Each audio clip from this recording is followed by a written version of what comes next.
నమస్తే. మీరు చూస్తుంది సుమన్ టీవీ. నేను మీ కీర్తి. ఈ రోజు నాతో పాటు ఉన్నారు ప్రముఖ ఆధ్యాత్మికవేత్త అనంతలక్ష్మి అమ్మగారు. నమస్తే అమ్మా. నమస్తే తల్లి. అమ్మా, రాత్రిపూట కుక్కలు విచిత్రంగా అరుస్తుంటాయమ్మా. అవునమ్మా. అంటే మనం ఇంట్లో పెంపుడు కుక్కలను పెంచుకుంటుంటే అవి మనకి గారాబం కాబట్టి అవి డిఫరెంట్ గా అనిపిస్తాయి. కానీ బయట వీధి కుక్కలు అసలు ఒక్కొక్కసారి నక్కల్లాగా చాలా డిఫరెంట్ గా అరుస్తుంటాయి. ఇదేంటమ్మా అని అడిగితే వాటికి రాత్రిపూట ఏమేమో కనిపిస్తాయంట. దానివల్ల అట్లా అంటే మనకు టెన్షన్ లోపల, బాబాయ్ బయట ఎక్కడో ఏదో ఉందని చెప్పేసి నేనైతే విండో కూడా ఓపెన్ చేసి చూడను, ఏం కనిపించేస్తుందో అని టెన్షన్. ఇది నిజమా? ఎందుకంటే కుక్కలు, కాకులు, కొన్ని పక్షులు, కొన్ని జంతువులు, వీటికి ఈఎస్పి అంటారు, ఎక్స్ట్రా సెన్సరీ పవర్. అంటే మన పంచేంద్రియాల కన్నా అతీతంగా గుర్తించగలి. ఈఎస్పి అనొచ్చు అనకూడదు, కానీ దాన్ని సహజాతం అంటాం. అంటే ఇన్స్టింక్ట్. వాటికి ఒక ఇన్స్టింక్ట్ గా దానికి కొన్ని శక్తులు ఉంటాయమ్మా. కుక్కలు మనిషి యొక్క ఆరాన్ని చూడగలవు, వర్చస్సు. ఆ వర్చస్సుని బట్టి ఆ మనిషి మంచివాడా చెడ్డవాడా అని గమనిస్తాయి. మళ్ళీ అయితే ముగ్గురు నలుగురు వస్తే ఒక్కడి పిక్కే ఎందుకు పట్టుకుంటుంది? ఎగ్జాక్ట్లీ. ఎన్నిసార్లు వెళ్ళినా వాడినే పట్టుకుంటుంది, కానీ మిగిలిన వాళ్ళ జోలికి ఎందుకు రాదు? అంటే వాడికి దొంగతనం చెయ్యాలనే బుద్ధి లోపల ఉంది గనక వాడి ఆరాలో ఆ దొంగతనం ఉంటుంది. అది వీటికి కనపడుతుంది. అంచేత అవి దొంగలు తిరుగుతూ ఉంటే, అనుమానాస్పదంగా ఉండేటటువంటి వాళ్ళు తిరుగుతుంటే కుక్కలు ఒక రకంగా అరుస్తాయి.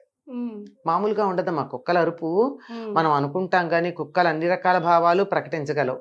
జాగ్రత్తగా గమనిస్తే కుక్క ఎందుకు అరుస్తోందో అర్థం అవుతుంది. ఇంట్లో అవును, మీరు పెంచుకునే కుక్క ఉందనుకోండి, ఇంటి యజమాని రాగానే అరిచే అరుపు వేరు, పై వాళ్ళు వస్తే అరిచే అరుపు వేరు, దానికి ఆకలేస్తే అరిచే అరుపు వేరు, గారాబం చేయించుకోవడానికి వచ్చేటప్పుడు అరిచే అరుపు వేరు. అవునా కదా? అప్పుడప్పుడు మన చేత గారాబం ప్యాంపరింగ్ చేయించుకోవడానికి వచ్చి కూర్చుంటాయి. వాటికి చెవుల దగ్గర ఇక్కడ కానీ మెడ దగ్గర కానీ ఇట్లా అంటూ ఉంటే వాటికి హ్యాపీ. దానికోసం అని చక్కగా అరుస్తాయి. సో మన ఇంట్లో తిరిగే కుక్కల్లో ఈ 3-4 రకాలు మనం చూసాం కదా. వీధి కుక్కల్లో ఈ గారాబాలు అవి పాపం చేసేవాళ్ళు ఎవరు ఉండరు. అంచేత అవి ప్రకటించగలిగింది ఏమిటి అంటే, వాటికి కనపడినటువంటి వాటిని గమనించి వెల్లడి చేస్తాయి. అవి నిజం చెప్పాలంటే వీధి కుక్కలు మనకు ఒక రకంగా గాడ్స్ లాంటివి.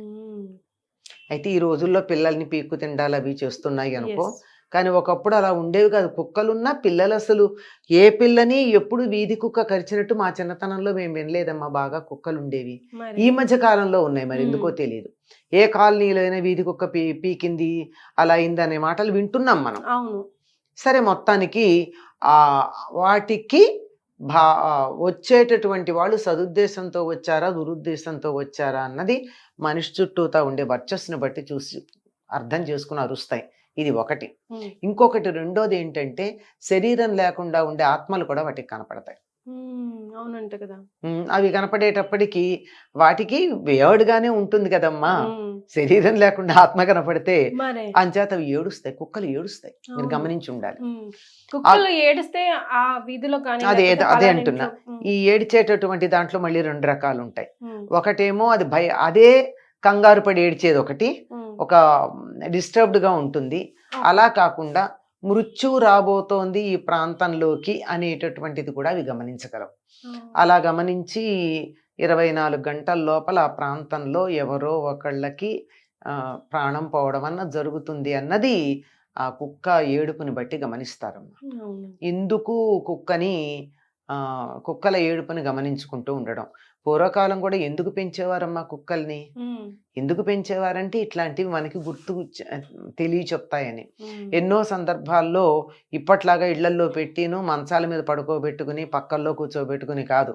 కుక్క స్థానం కుక్కకే, దాని గౌరవం దానికే. ఉంటే మనకి పశువులు ఉంటాయి, ఆవులు గేదెలు లాంటివన్నీ అవి ఉంటాయి. లేకపోతే పూర్వం గుర్రపుశాలలు, వాటిల్లో కూడా కుక్కలు ఉండేవి. ఒక కుక్కని పెట్టేవాళ్ళు. అదేం చేస్తుంది, ఓ పశువు ఏమన్నా తప్పించుకుని పారిపోతే అరుస్తుంది, అలర్ట్ చేస్తుంది. ఆ విధంగా దానికి విశ్వాసం ఉంటుందేమో. ఉన్న పరిస్థితి నుంచి ఏదన్నా తేడా వచ్చి తనని ఎవరు పలకరిస్తారో ఆదరిస్తారో.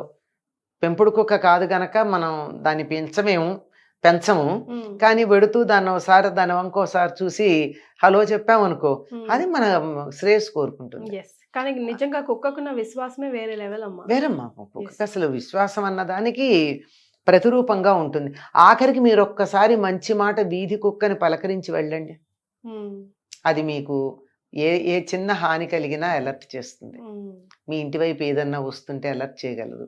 కనుక దాని కూతని బట్టి, అది ఎలా అరుస్తోందో దాని అరుపుని బట్టి పరాయి వాళ్ళు వచ్చారా, మనకి ఊరికే పరాయి వాళ్ళైనా హాని చెయ్యని వాళ్ళు వచ్చారా, హాని చేసే వాళ్ళు వచ్చారా, దొంగలు వచ్చారా, ఇవన్నీ దాని అరుపుల్లో మనకి అర్థం అవుతాయమ్మా. ఎందుకంటే అది భౌతిక పదార్థంతో పాటుగా వర్చస్సును కూడా చూడగలదు. అంటే మీరు చెప్తుంటే నాకు ఒక చిన్న సిచ్యువేషన్ గుర్తొస్తుంది. మా last 2 years back, last 1 year back యాక్చువల్గా మా తాతగారు చనిపోయినప్పుడు ఇంట్లో పెంపుడు కుక్క ఇంత ఉంటుంది, కరెక్ట్గా అంత కార్యక్రమం అయిపోయి తీసుకెళ్తారు కదా మా బాడీని, అప్పుడు అది ఏడ్చిందమ్మా, అసలు మనుషులు ఏడ్చినట్టే ఏడ్చింది. వాటికి ప్రేమాభిమానాలు ఎక్కువ అమ్మా. అప్పటి వరకు అసలు నాకు కుక్కలంటేనే ఇరిటేషన్. ఇప్పటికీ అక్కడ కుక్క ఉందంటే ఇంకా ఎంతసేపు అయినా ఇక్కడ నుంచుంటాను తప్ప అది కనిపిస్తే నేను అక్కడికి వెళ్ళను, అంత భయం. ఎంతమంది నా జీవితంలో నాకు కూడా తెలుసు, ప్రాణాలను రక్షించిన కుక్కలు చాలా ఉన్నాయి.